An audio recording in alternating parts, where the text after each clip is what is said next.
not trying to help or work with people in terms of what transit costs are. And that's why I was trying to understand what happens now when this happens. If I get on at the very beginning and I got 2 hours, and I go past downtown, maybe it takes me an hour and 25 minutes to get where I need to go. And now what I'm left with is 35 minutes and not really much time. So that's, I want to make sure that's kind of out there and people are becoming aware as we roll this out.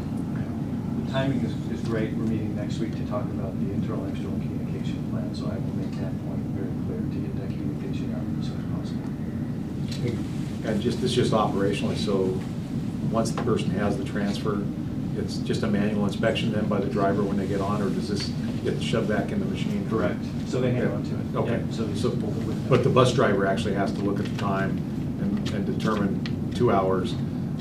It's okay for you to board. Yeah, so the way it will work is they'll put their cash or their unvalidated ticket in the fare box. That was the operator's validation that they paid.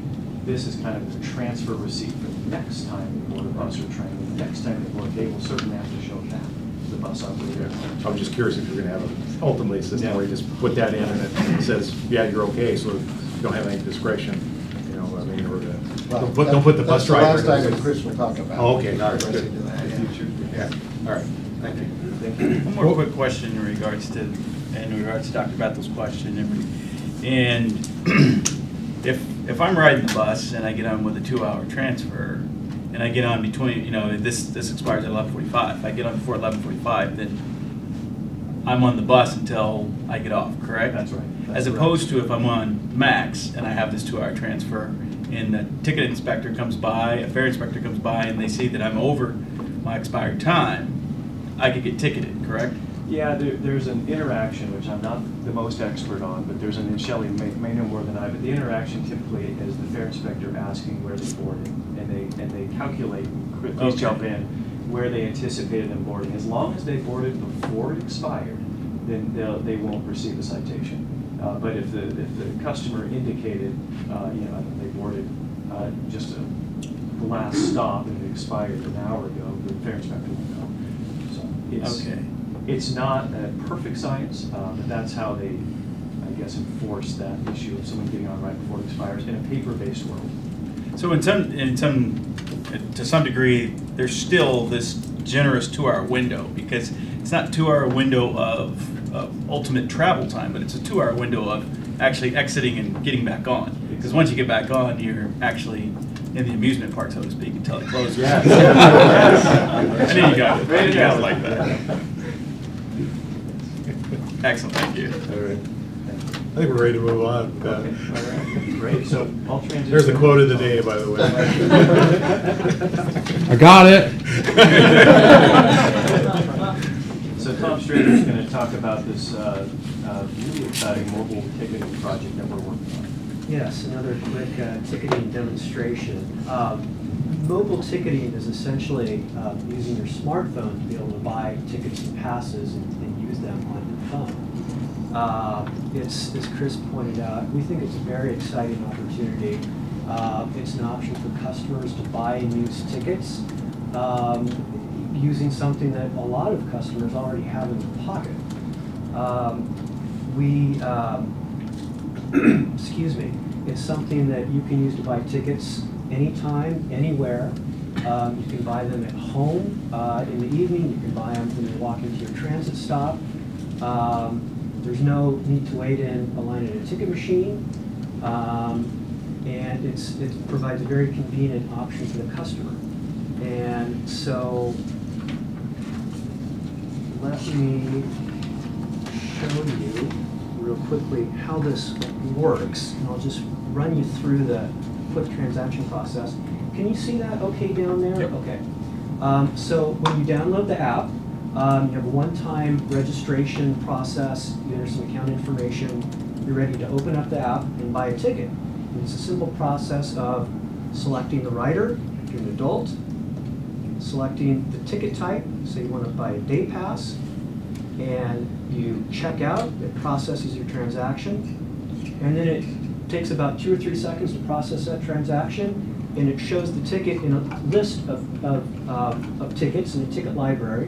And when you're ready to use that ticket, before you get on board, you launch it, and it gives you a quick warning message. And there you go. There's your ticket. You show that to the operator when you board a bus. You can hold it still. You keep moving. Sorry. it. I'm following a moving target. This is the experience of the bus operator. Did you catch that? I'm on. So show it to the operator when you board, to the fare inspector when they ask to see it. The ticket itself has a lot of the same information that our current paper tickets have: expiration date and time, ticket type and person type, and it has a rotating day code for security that changes on a daily basis. One of the things that we've really tried to pay attention to with this is additional security. You'll notice that we have some digital animation flowing through the windows. That's to prevent somebody from taking a screenshot or a copy and showing that to an operator. There's a couple of interactive features. So if an operator wanted you to verify authenticity of your ticket, he could ask you to tap the window, turn the lights on inside the bus. So you can tap the window, and there's that interactive feature that goes beyond kind of a static image.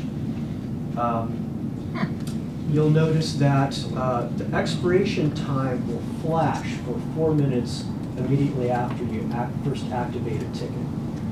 That's intended to give fare inspectors a quick visual identification on a train, alert them that somebody just validated this ticket not too long ago.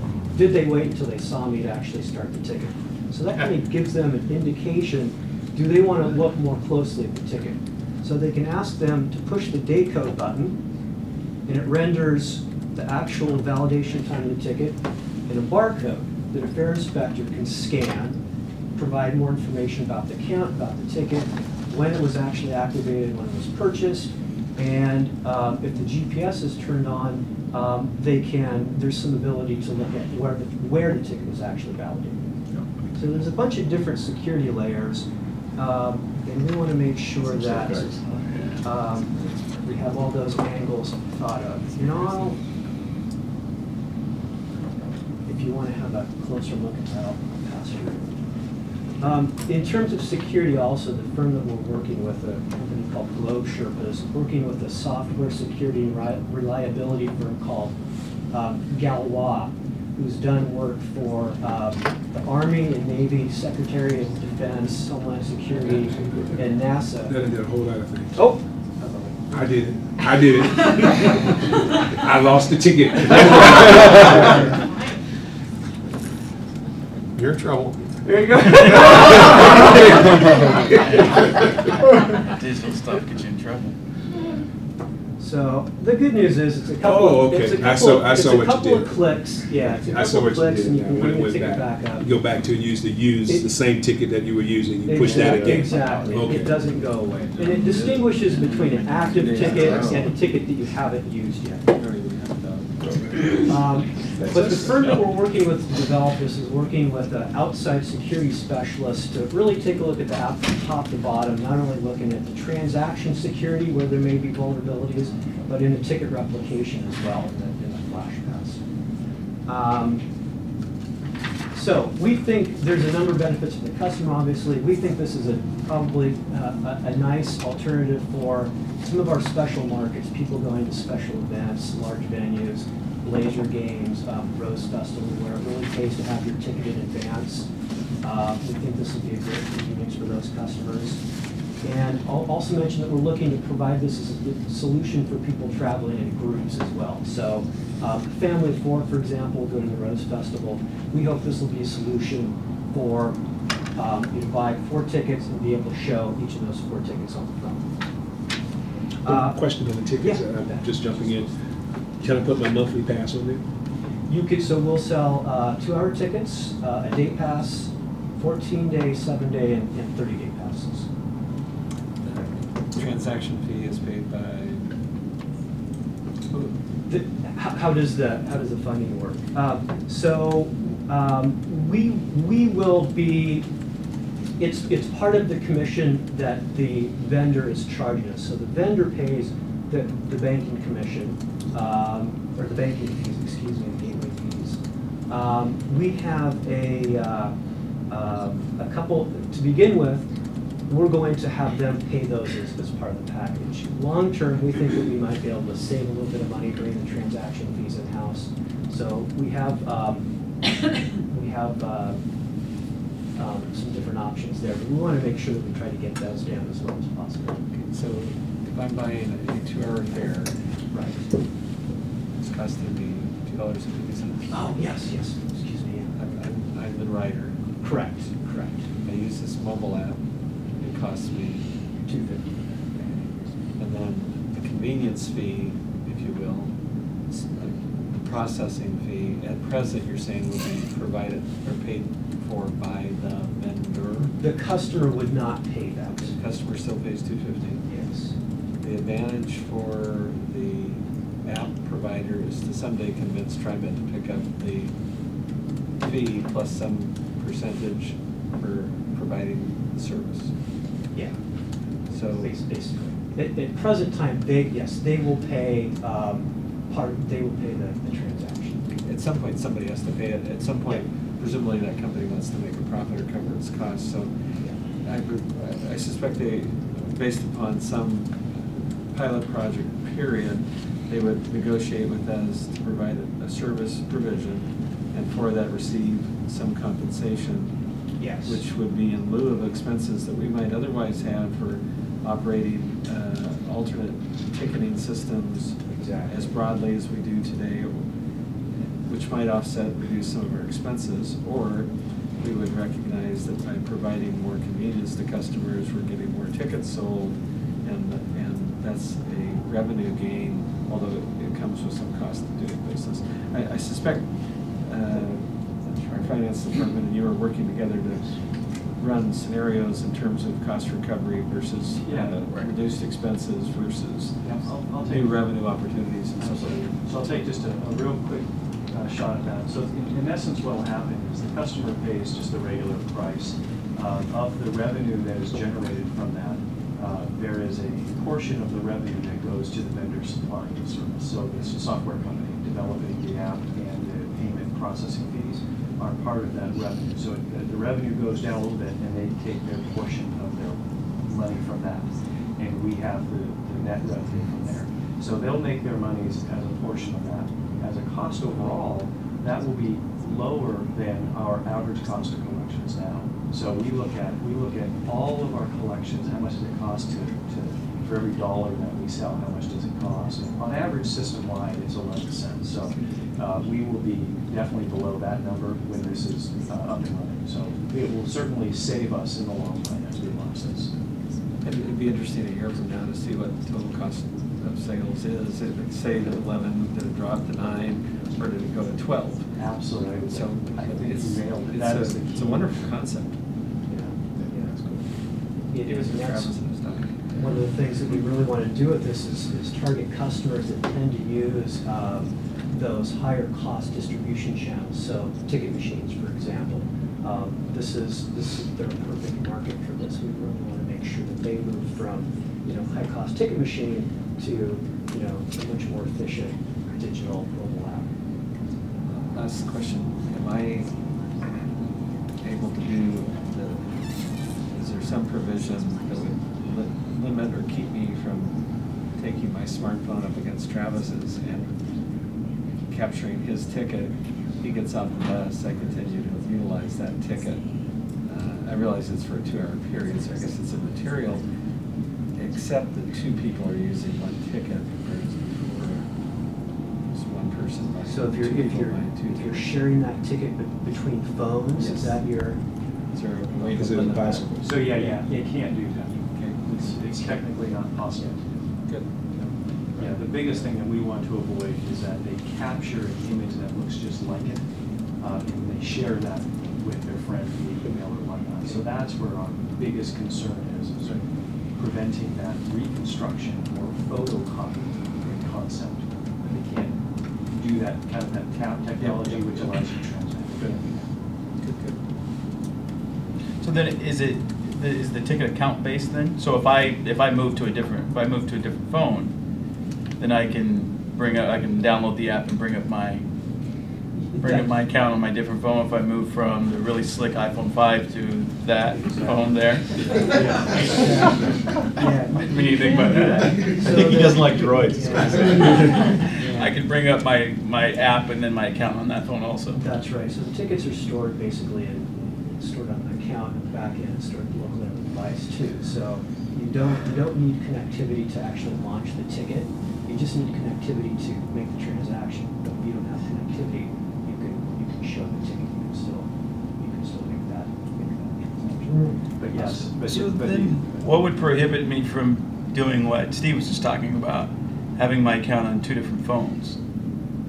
So basically the way the design will work is that you have this back office account, and that account is unique to that set of tickets, so that you can't run that ticket that's been purchased on 2 different devices. So it's a great question, and it's actually technically what we're tackling all the way through now, so that's what the next few months will do, is tackling that.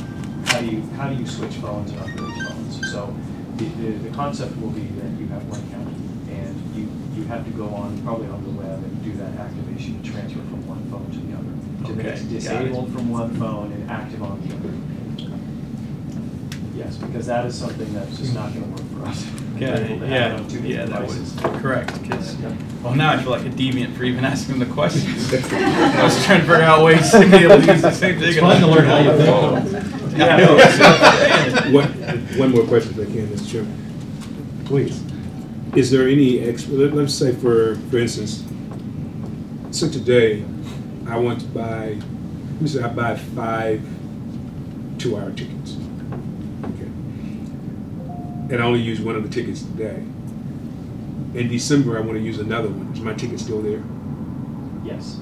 So it's As long as I haven't used it, it's there. Yeah. Okay, and then if I use the next one in March of 2014, it's still there. It's still there. I like that. Come on, forever stamp. We got him going now. So our average annual ticket fare revenue approximates 104 million, I think, in the budget this year. Dave, it's around that number. and so we're spending somewhere between $11 and $12 million in sales. So if over time, if we were able to promote the usage of the system for the broader public, that becomes real money. Absolutely. And so if we could reduce that 11% to 10% to 9%, that's 1 million to 1.2 million for every percentile. That goes to your department, of course. Well, thank you. I think we're all looking for ways to not only advantage the customer and increase their customer experience, the pleasantness of it, the ease of it. There are ways to advance our cost efficiency that we can apply to improving our service, expanding our service, as well as sustaining it first, expanding it. So I think it's a great adventure you're on. Good job. Just a nuance to that cost equation. If we can use, as we noted, this to reduce the usage of a ticket vending machine is probably even greater. Yes. Because that is the highest cost distribution channel we've got, and so it's even a more favorable comparison in that regard. And then just in terms of timeline, very quickly, we're doing a lot of internal testing right now.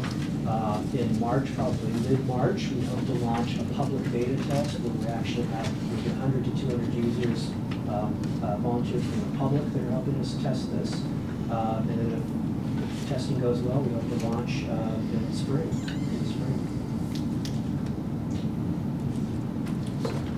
Okay. Thank you.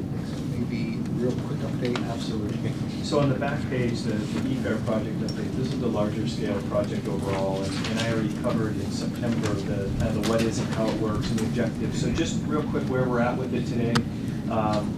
The core team at C-Tran and the city with Streetcar and TriMet has put the initial requirements together of how we want the system to work. We've got a memorandum of understanding that's ready to be executed between the three that we are committed to walking down the aisle with this project together. We had great interest from the supplier community, which is good because there's not a tremendous amount of these large-scale suppliers, and they are pretty excited about this project as well in this market. We've got the system design coming up. We've got the capital cost estimates have been preliminarily mapped out. And now we're working on procurement alternatives and how we will procure this kind of complex system. I think one of the interesting things, which I'm not certain I mentioned in September, perhaps I did, is that the innovation we're trying to bring into this is kind of a gift card model. So your iTunes gift cards. If you go to a Fred Meyer, Safeway, Albertsons, 7-Eleven, Walgreens, kind of thousands of retailers, you can just buy a gift card, go up to the cashier, give them $20 cash, and it will reload this medium or put money on this card. That's an untapped resource that the transit market is just now picking up on. That's a perfect solution for customers, either unbanked or just as a convenience. So we're working with the two largest suppliers of that, Incom and Blackhawk, to see if that is an opportunity for us to bring that to our regional e-fare project. If it is, that will be the primary way that customers will get electronic media in their hands, kind of a gift card concept. And they can load money online, and they can do it at the grocery stores or 7-Elevens, and then tap it to board. So it's as the largest contractor in electronic fare collection, America said, it's the holy grail with fare collection. And he stands to lose a lot of money by saying that because it puts part of his out of business. So we want to leverage that marketplace that is being developed in a few other parts of the country right now. We're going to go through a request for industry review, and then ultimately, at this point, we're still on track to issue the RFP request for proposal for the contract third quarter of 2013. The next 6 months will be quite a sprint to get all of this designed and get the specifications ready. That was quick, but hopefully that was really good enough. So the card you envision, it really isn't a magnetic stripe card like the Metro in BC with reload. It's a touch tap to It is. that type. So, okay. So on our system, it would be tap. It actually will still have a mag stripe on it because the grocery stores use them to mag stripe. Some use barcode, so to blow your mind, it's going to be all free. Okay. Barcode, a 2U barcode, and it's going to have a chip in it. But it allows the grocer knows what to do with it, and all the customer has to do is just tap it to ride. All right, thank you. Appreciate it. Good update. I do have one last question. It just hit me because if I remember correctly, we may have some closed stations on the new Milwaukee line. We are, yes. So we're innovating that, and then probably not the day that it opens, but we're building them so that the bypass station can be closed. And we're also thinking of that, working on that at Work Avenue Station. So then, how will the apps work? That barcode will then you'll just scan it like you do when you get on the airplanes these days. You ask great questions. So the vision is, and this mobile software company is aware of this, that as near-field communication develops on smartphones, that actually allows it to send a signal to these readers or whatnot. So the vision now is that as near-field communication rolls out, you will, instead of showing the pass, you will simply just tap it and you'll board and the gates will open, or the reader will turn green. So the goal is to transition from a flash pass solution into a full electronic world where it has what's called near-field communication. Yeah. So the issue will be that if near-field communication doesn't pick up in the next 5 years, that the mobile app will, the numbers will diminish a bit because it'll only be on the phones that work with near-field communication. We've got about 10 phones now. iPhone hopefully will do that the next year or two. So its timing will be a little interesting, but we believe it'll be here by 2017. Thank you. All righty, thanks. Alan? Yes. Thank you. So recognizing that we don't have a lot of time left, we can't get you out early, but we'll try to get you out on time. Are you sure? We'll see. We got 11 minutes. We do have an app for that. This is an interim update on what's called the Southwest Corridor Plan, and Alyssa Gertler, who's the Deputy Director of Planning and Development at Metro, has kindly agreed to join me for this update. So briefly, this is sort of, we are now on this corridor, if it ends up being some kind of significant capital investment on the transit side, where we were on Milwaukee, say 10, 12, 14 years ago, where we're just starting to look at a broad range of alternatives. And by we, I really mean a team of TriMet, Metro, ODOT, the cities, county, led by Metro, which is why Alyssa is here. As is usual for any project that might end up in a significant capital investment in transit in the region, Metro takes the lead in these early stages where we're really trying to figure out what are the options on the table and what are people thinking about them, and what are the opportunities, what are the abilities to consider implementing those. And the Southwest Corridor, you've got a couple of pieces of information in front of you, just in existing conditions, where you can take a look at some of the data that they've looked at. And what you'll notice is it's not just about transportation. This is really a broad look at the livability of the corridor, what the land use and growth aspirations are of the cities and the county, and an exciting opportunity really for us to look in the mid to long-term future about what kind of transit investment will support that vision for growth. What can we do to help them grow the way they want to in a way that's consistent with the regional vision and the local vision? I point you to page 4 in that packet that sort of gives you a sense of what the Southwest Corridor looks like, just in terms of geography. And all these blobs are what are called key areas. Those are areas where the cities, the county have identified places where they're interested in growth over time. Now, very different kinds of growth, and we need to be very aware of that when we look at alternatives. But this is sort of the grounding around which a series of alternatives are being put together right now. If you look at the very next page, the one that has, really we should have printed on 11 by 17, so I apologize, but has the 13 items on here, 13 steps.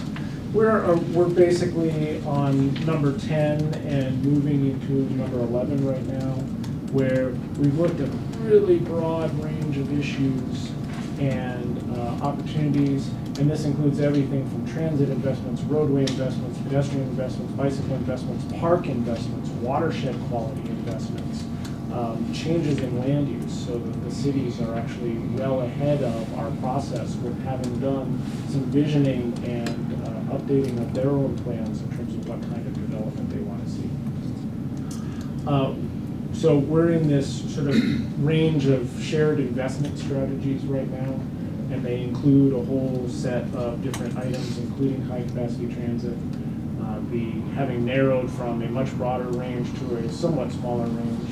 It's still including a couple of light rail alignment alternatives, a number of different sort of flavors of bus rapid transit, either almost fully exclusive right-of-way or mixed right-of-way, depending on where, and also changes or alternatives in terms of alignment. Which of these key areas are directly connected by bus rapid transit versus which ones are connected by the overall bus network.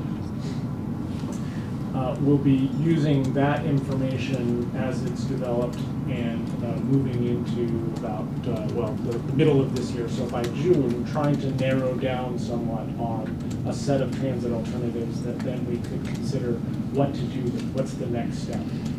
Do we consider going straight into refinement to allow us to start a environmental process where we start to look at even more details in terms of ridership benefits and other benefits, as well as potential impacts? Do we look at short-term improvements like pedestrian improvements or land use improvements that help develop the demand in the corridor over time? Do we look at interim bus improvements to, again, start to develop that demand? In terms of just timing and what we're looking at then, there's this sort of interim, very early decision point where there's a broad range of alternatives that probably get narrowed down a little bit in the middle of this year. during that time, we'll be able to come back with you with more information and ask for more input. Neil sits on the steering committee for the project, which includes the mayors and a representative from ODOT, and is chaired by Metro, to help guide the decision making on this process. And I guess I should re-emphasize that we're very early on in a process where we don't know what might come out of it. There's a broad range, and one of the range of elements is always a no build or sort of a low build, or the interim improvements on the bus side that can be done.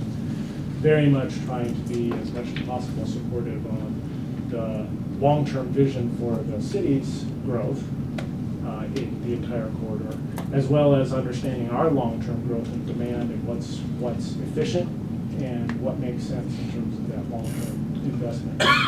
We've done a lot of, and by we I mostly mean Metro, have done a lot of talking and collaborating with the jurisdictions, the cities in the county, and with the public. And so I wanted Alyssa to specifically talk about that. Thanks. And with that framework, imagine we have a project that is 10 to 12 years out in the short term. The challenge of talking with the public is an interesting challenge. How do you engage people in a project that is a long way off, but is built on what their local jurisdictions want to see in the community's vision? We have 8 cities that are participating in this process, so it really is a broad range of people we have to try to reach. And as you look at the existing conditions summary of the corridor, you can see that it's a broad demographic mix of people who we're really talking to. So one of the opportunities to innovate has been around working with the cities who are doing these land use processes to connect at a much more local level than Metro is usually able to on a regional basis, to say what's happening in Tigard, how do we connect with Tigard, what's happening with Sherwood, how do we connect with them. So we've built really great partnerships with both the local cities and sort of the community group network in those cities, as well as the business groups. We have had one business roundtable that was extremely well attended, and are planning another one as we move forward with this process. We've done a significant amount of limited English proficiency outreach, as we have learned that the assumptions around the demographics in Southwest Corridor have proven that we actually do need to reach out to people who don't speak English, and so we've done quite a bit of work on that regard as well. One other thing that we're trying to do from an innovation standpoint is we have this tool called Shape Southwest, and it's essentially an online video game. Again, trying to get people to engage in the right level of discussion 10 years before we're going to think about a capital project on transit. So it really is it's sort of the game that you have seen on various public agency websites, including TriMet, where you have a budget of investments and you get to play with the slider on what kinds of investments you would like to make the trade-offs in a budget. We've looked at everything from roadway, transit, pedestrian, housing, economic development, and as a result, instead of an open house where you might have 20 people or the same people, we've had hundreds of people in the last 6 weeks respond to this, and it's really interesting. You can see themes and patterns emerging. The people in Hillsdale have a certain set of trips that they're really looking for, but the people in Lake Oswego have a very different set of aspirations, and so I think that will help as we move forward to sort of narrow alternatives that fit with local jurisdictions. Sort of hearing from a real local base of what the community is saying in a way that you wouldn't get with just an open house or an advisory committee meeting. So we're really excited about applying some new tools in the short term and building interest and momentum over a decade for a project. So I guess I'll leave it at that. Absolutely. I think I'd just wrap up by saying, again, it's a really exciting opportunity to look at first, what do people want in terms of place and development and economic growth, and change and supporting what's there as well, and then look at all these different ways of supporting that, including transit. So we're really early on in a process. Don't know for sure whether it'll get somewhere, but it's an exciting opportunity to be able to think about it at this point. So with that, I'll just see if Neil wants to add anything, or if you have any questions. I think this is really interesting process to go through, and again, I think Alyssa really noted one of the real challenges with communicating, both frankly with the elected officials as well as the rest of the community, is that this is a very far out horizon associated with it, but this is where all of these corridors investments start. I would just say the other thing I think we recognize is that this connection to the community and making sure that we're being responsive to what the community wants is really key. And so this this listening part of this is very important, I think, as we move forward. And that's both on the alternatives as well as the timing of the alternatives, and how quickly we choose to advance mental spectrum within the region. So Representative. Your neighborhood? My neighborhood. What the challenge, I think, is going to be to imagine this not 12 years from now, but 20, 25, 30 years from now, and to focus as best as you are able, or as we are able as a community, 8 communities, 2 counties, Metro, ODOT, TriMet, on what are the priority outcomes. I look at this and see that I was trying to figure out, is this a funnel or what? I mean, it comes to a point in Portland. So geographically, in terms of what it might look like in Portland, is more definable than it is in the middle, where it is very broad. And on the bus trip we did, and did not get to all of the communities or the neighborhoods of interest, not like Oswego, for example. In that middle, it is going to be, I want this, I want that, or I'd like to have this. And the definability is going to take some great foresight and individual to say, it is time we narrow, because by attempting to be too many things to too many people, we may not arrive anywhere. And so I'm happy that it is a mixture of concepts, not just light rail, but forms of bus rapid transit, expansion of transit, and even some highway mobility, which in the south area is so extraordinarily limited, from Durham Road to the border with Tualatin and Wilsonville. I mean, we lived that as a transportation director for so many years. But my strongest caution is that we begin to look out beyond 12 years to the function and the outcomes beyond that when it's opened or operating out, and then require internal discipline that we seek to achieve 3 to 5 key priorities and outcomes, not 12 to 15, and that's going to be tough, because the priorities of Sherwood are different than the priorities of Lake Oswego or Southwest Portland. Absolutely. Just the other thing I would note, and it really deals with the outcomes, is that many of the aspirations that we're hearing from these communities really aren't related to the corridor. They're related, for example, to the kind of local bus service that we would normally provide in a community that is pretty skeletal in the Southwest, particularly in terms of connections between, for example, Tualatin and Tigard and Beaverton, and providing those inter-community connections that we do on the east side of Portland, but we don't do so well in the other suburban areas. So part of it is to really break apart the corridor-related aspirations, and then also the handoff to us, for example, or other implementing agencies, the more, if you will, the other aspirations that are part of our business. So to underscore that, one of the things that we're, in addition to trying to get that focus right now, over the next 6 months, to start to get everybody to really wrestle with these issues and start to focus in on a much smaller list of realistic projects and realistic outcomes. One of the things we're trying to do is find some early wins. So ODOT and TriMet are using dribs and drabs of money to do things like pedestrian safety improvements along the corridor that will help get people to buses and drive demand over time. A little bit longer, we're leading a funding request to the state for some additional improvements in the same kind of vein. And one of the implementation items is a request or direction back to TriMet to conduct the same level of analysis in the Southwest that we're doing for West Side service enhancement right now, in terms of what does the overall bus network do, and how does it serve these needs, and how does it support the long-term vision. And just in terms of even the short term, as we advance the budget, there are some problems, I think, that need to be fixed in the service in the Southwest corridor, and so we'll be offering the pricing of those because of problems throughout the district that need to be fixed. So you'll see where these stack up, by the way, related to the other fixes that we have in mind for the system overall. But in particular, and I think Board Member Clark, you're aware that we have some unsatisfied customers related to the transfer between the 94 and the 12, and so we're looking at ways to fix that for those customers. Questions here? Thoughts?